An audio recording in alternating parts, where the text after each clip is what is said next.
అంటే ఇలా ఉంది బయట పరిస్థితి అని చెప్పి వీడి మాటల ద్వారా మనకు తెలుస్తుంది. చెప్పమ్మా.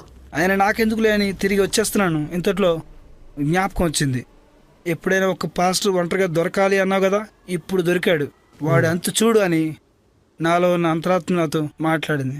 అమ్మయ్యా, ఈ రోజుతో వీడి పని అయిపోయిందిరా, వీడు మళ్ళీ జీవితంలో బైబిల్ పట్టుకోకుండా చేస్తాను అని మనసులో అనుకుంటూ చాలా కోపంగా అతని దగ్గరికి వెళ్ళాను.